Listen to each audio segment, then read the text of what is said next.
Olá e obrigado por assistir a mais um vídeo da série de tutoriais sobre as diretrizes da OCDE, desenvolvido pela Direção-Geral da Economia, a DGE, no seu papel de entidade coordenadora do Ponto de Contacto Nacional Português.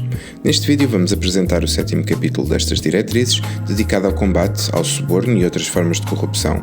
Este capítulo é particularmente relevante, pois aborda a forma como as empresas devem prevenir, detectar e combater o suborno e outras formas de corrupção, reconhecendo que estas práticas podem viabilizar muitos dos impactos adversos abrangidos pelas diretrizes. Caso ainda não o tenha feito, recomendamos que assista aos vídeos anteriores desta série, de forma a ter um melhor enquadramento sobre o tema. Vamos então avançar.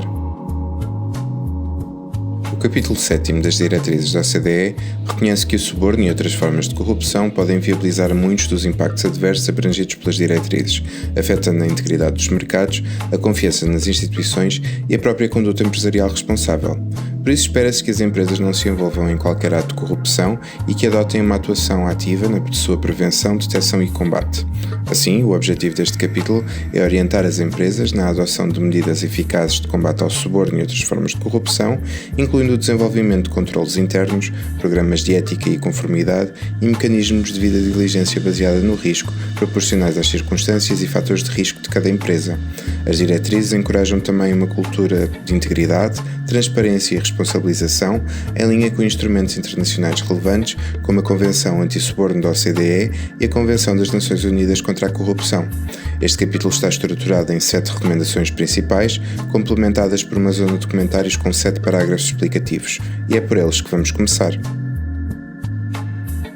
O primeiro comentário ao capítulo 7º começa por esclarecer como devem ser entendidos os termos suborno e outras formas de corrupção no contexto das diretrizes. A mensagem principal é que a corrupção não se limita ao suborno clássico, pode também incluir práticas como o tráfico de influência, o peculato ou o uso indevido de patrocínios e doações de caridade para obter vantagens indevidas. Do mesmo modo, as empresas não devem apenas evitar oferecer ou prometer benefícios indevidos, devem também resistir à solicitação de subornos e à extorsão. O comentário chama ainda a atenção por um ponto importante. Um conflito de interesses por si só não é automaticamente corrupção, mas se for mal gerido pode criar condições para que a corrupção ocorra. Por fim, este comentário enquadra o capítulo nos principais instrumentos internacionais da OCDE sobre combate ao suborno, em especial a Convenção Anti-Suborno da OCDE e recomendações associadas, ou seja, este capítulo não parte do zero, assenta num quadro internacional já consolidado, orientado para eliminar a oferta de subornos, sobretudo a funcionários públicos estrangeiros, e para reforçar a responsabilidade das empresas e dos Estados na prevenção destas práticas. O segundo comentário ao capítulo sublinha a gravidade da corrupção enquanto fenómeno com impactos muito para além da esfera económica. As diretrizes explicam que a corrupção prejudica as instituições democráticas e a governação das empresas, desincentiva o investimento e distorce as condições de concorrência a nível internacional, mas os seus efeitos não se ficam por aí. A corrupção pode também comprometer a aplicação de normas ambientais e laborais, favorecer o fornecimento de bens abaixo do padrão e desviar recursos que deveriam contribuir para o bem-estar económico, social e ambiental das populações. Este comentário chama ainda a atenção para o facto de a corrupção afetar de forma desproporcionada grupos e populações em situação de vulnerabilidade ou marginalização, podendo inclusive agravar desigualdades de género. Neste contexto, as empresas têm um papel importante a desempenhar. Espera-se que, ao desenharem os seus mecanismos de controlo, ética e conformidade, tenham em conta que os riscos de corrupção podem cruzar-se com formas estruturais de discriminação, nomeadamente em função da etnia, da raça, do sexo ou da orientação sexual. O terceiro comentário sublinha que a integridade e a transparência, tanto no setor público como no privado, são elementos centrais no combate ao suborno e a outras formas de corrupção. A ideia essencial é que nenhuma entidade consegue responder sozinha a este problema. As diretrizes salientam, por isso, a necessidade de cooperação entre a comunidade empresarial, as organizações não governamentais, os governos e as organizações intergovernamentais, com o objetivo de reforçar o apoio público às medidas anticorrupção e aumentar a consciencialização sobre os custos e efeitos da corrupção. O comentário acrescenta ainda que a adoção de práticas adequadas de governação empresarial é indispensável para promover a verdadeira cultura de ética nas empresas, ou seja, o combate à corrupção não depende apenas de regras ou controlos formais, depende também de liderança, integridade organizacional e compromisso institucional com padrões elevados de conduta. O quarto comentário centra-se nos instrumentos internos que as empresas devem adotar para prevenir e detectar o suborno estrangeiro e outras formas de corrupção. As diretrizes recordam que a recomendação anti-suborno da OCDE incentiva os governos a promover junto às empresas a adoção de controlos internos, programas de ética e mecanismos de conformidade adequados. Esses programas devem seguir boas práticas reconhecidas, mas não obedecem a um modelo único. Devem ser ajustados à dimensão da empresa, ao seu setor de atividade, à sua estrutura jurídica e ao contexto geográfico e legal em que opera. O comentário sublinha também que estes sistemas devem incluir proteções para quem reporta irregularidades e, no quadro destas diretrizes, devem integrar igualmente a realização de devida diligência baseada no risco, nos termos do capítulo 2º. A mensagem central é simples: um programa anticorrupção credível não pode ser apenas formal, tem de ser proporcional, operacional e alinhado com os riscos concretos da empresa. O quinto comentário sublinha a importância da ação coletiva no combate à corrupção. As diretrizes reconhecem que existem riscos de corrupção que uma empresa, isoladamente, pode não conseguir prevenir ou mitigar de forma eficaz.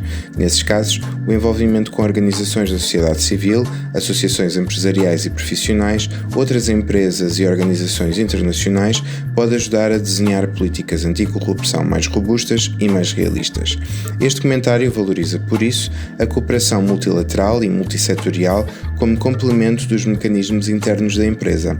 Em vez de uma abordagem exclusivamente individual, promove-se uma resposta partilhada a riscos que muitas vezes são sistémicos. Em termos práticos, isto significa que a integridade empresarial também se constrói através de alianças, plataformas de cooperação e diálogo com atores externos relevantes. O sexto comentário introduz a Convenção das Nações Unidas contra a Corrupção, conhecida como a UNCAC, como outro instrumento central neste domínio. As diretrizes explicam que a UNCAC estabelece um conjunto abrangente de normas, medidas e regras para combater a corrupção. Entre outras exigências, obriga os Estados-partes a proibir os seus funcionários de receber subornos e as suas empresas de subornar funcionários públicos nacionais, estrangeiros e funcionários de organizações públicas internacionais. Além disso, encoraja também a consideração de medidas contra o suborno entre entidades privadas. Este comentário é importante porque mostra que o enquadramento internacional anticorrupção não assenta apenas nos instrumentos da OCDE. Pelo contrário, a UNCAC e a Convenção Anti-Suborno da OCDE são apresentadas como instrumentos mutuamente complementares. Em suma, o combate à corrupção é aqui tratado como uma responsabilidade que cruza ordens jurídicas e fóruns internacionais distintos, mas convergentes. O sétimo e último comentário a este capítulo desloca o foco para o chamado lado da procura do suborno, isto é, para as situações em que a empresa é confrontada com pedidos ou pressões para pagar vantagens indevidas. As diretrizes sublinham que as boas práticas de governação são fundamentais para impedir que as empresas sejam colocadas nessa posição. Por isso, tanto os governos de origem como os governos anfitriões devem apoiar as empresas que enfrentam solicitações de suborno ou outras formas de corrupção. Esse apoio pode assumir várias formas: sensibilização, formação dirigida a funcionários públicos, promoção de iniciativas de ação coletiva entre setor público, setor privado e sociedade civil e, quando necessário, ações coordenadas para combater a solicitação e aceitação de subornos. O comentário reforça ainda dois princípios importantes. Por um lado, a solicitação de suborno por parte de um funcionário público não pode servir de desculpa ou isenção. Por outro, a UNCAC exige a criminalização da solicitação de suborno por funcionários públicos nacionais. A ideia central é clara: combater a corrupção não passa apenas por impedir que a empresa pague, mas também por enfrentar institucionalmente quem pede. De seguida, avançamos para as recomendações deste capítulo. A primeira recomendação do capítulo 7 estabelece o princípio base de todo o capítulo. As empresas não se devem envolver em qualquer ato de corrupção. Isto inclui não apenas a oferta, promessa ou concessão de vantagens indevidas a funcionários públicos ou a pessoas ligadas a entidades com quem a empresa mantém relações comerciais, mas também a proibição de solicitar, aceitar ou acordar receber esse tipo de vantagens. A recomendação é particularmente clara ao referir que esta proibição também se aplica ao recurso a terceiros e intermediários para fazer chegar benefícios indivíduos a destinatários a quem a empresa não poderia subornar diretamente. Neste contexto, por intermédios entendem-se nomeadamente agentes, consultores, distribuidores, subcontratados, fornecedores ou parceiros de joint venture. A mensagem central é inequívoca: não há espaço para corrupção nem esquemas indiretos que procurem disfarçá-la. A segunda recomendação trata daquilo que poderíamos chamar a infraestrutura interna de prevenção da corrupção. As diretrizes esperam que as empresas desenvolvam e adotem controles internos, programas de ética e conformidade e outras medidas adequadas para prevenir, detectar e combater o suborno ou outras formas de corrupção. Esses mecanismos devem assentar numa avaliação de risco, tendo em conta fatores como o setor, a geografia, o ambiente regulatório, o tipo de relações comerciais, as interações com governos estrangeiros e o recurso a terceiros.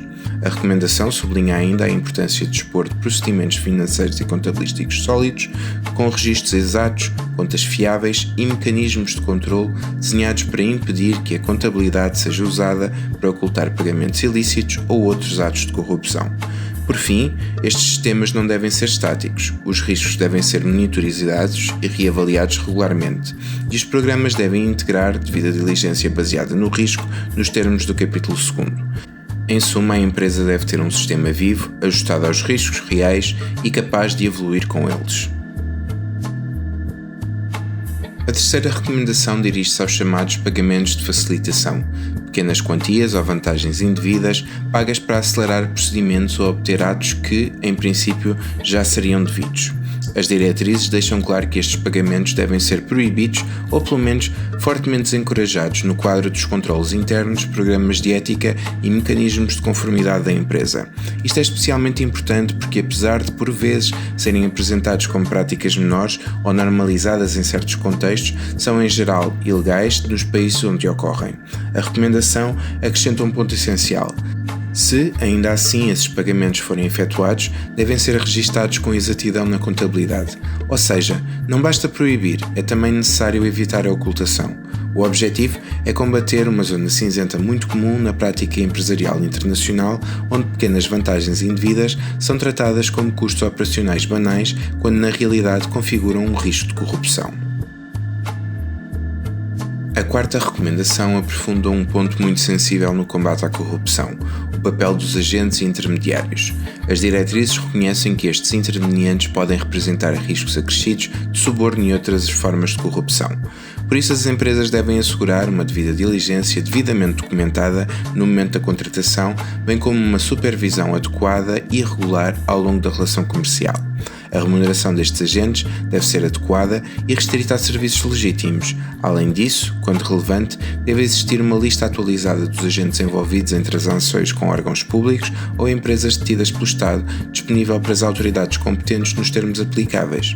A recomendação vai ainda mais longe. As empresas devem tomar medidas para garantir que os seus agentes não exercem influência ilícita e respeitem normas profissionais nas relações com funcionários públicos. Em suma, não basta confiar em intermediários, é necessário conhecê-los, monitorizá-los e responsabilizá-los. A quinta recomendação centra-se na transparência e na construção de uma cultura organizacional de integridade. As diretrizes sugerem que as empresas tornem mais visíveis as suas atividades de combate ao suborno e a outras formas de corrupção. Isso passa, desde logo, por um apoio explícito e visível da gestão de topo, por uma política empresarial clara que proíbe estas práticas e por sistemas de gestão e conformidade que sejam comunicados de forma acessível aos trabalhadores e a terceiros relevantes. Mas a recomendação não se limita ao interior da empresa. Espera-se também que esta promova a abertura e diálogo com o público, ajudando a reforçar a sensibilização e a cooperação no combate à corrupção. As diretrizes encorajam ainda a divulgação de informações sobre má conduta relacionada com corrupção e sobre as medidas adotadas para lidar com suspeitas, incluindo procedimentos de identificação, investigação, reporte e colaboração genuína com autoridades policiais.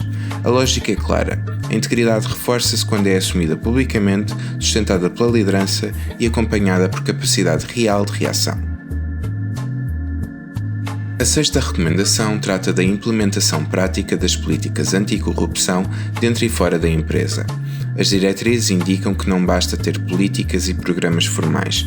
É necessário garantir que trabalhadores e entidades com quem a empresa mantém relações comerciais conhecem essas regras, compreendem-nas e as cumprem. Para isso, a recomendação aponta para 3 instrumentos principais: divulgação adequada das políticas, programas de formação e procedimentos disciplinares. Tudo isto deve ser concebido tendo em conta eventuais barreiras linguísticas, culturais e tecnológicas que possam dificultar a compreensão ou a aplicação das regras. Ou seja, a eficácia de um programa anticorrupção mede-se também pela sua capacidade de chegar às pessoas certas de forma clara e operacional em toda a cadeia de relações da empresa. A 7ª e última recomendação do capítulo 7º aborda um tema particularmente sensível: as contribuições políticas. As diretrizes estabelecem, em primeiro lugar, que as empresas não devem fazer contribuições ilegais a candidatos a cargos públicos, partidos políticos ou organizações a eles ligadas. Quando tais contribuições sejam legalmente admissíveis, devem cumprir integralmente a legislação nacional, incluindo as exigências de divulgação pública e depender de aprovação pelos quadros superiores.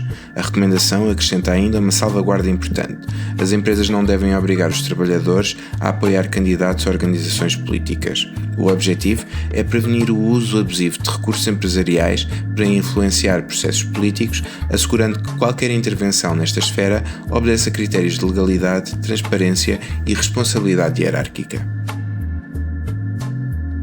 E assim está concluído o 7º capítulo das diretrizes. O Ponto de Contacto Nacional Português vai continuar a lançar estes tutoriais de vídeo para facilitar a promoção e interpretação das diretrizes. Sabemos que no que diz respeito à conduta empresarial responsável, o caminho ainda é longo, mas não tem que ser difícil. Juntos, conseguimos. Este vídeo foi feito pela equipa da Direção-Geral da Economia do Ponto de Contacto Nacional Português. Até breve.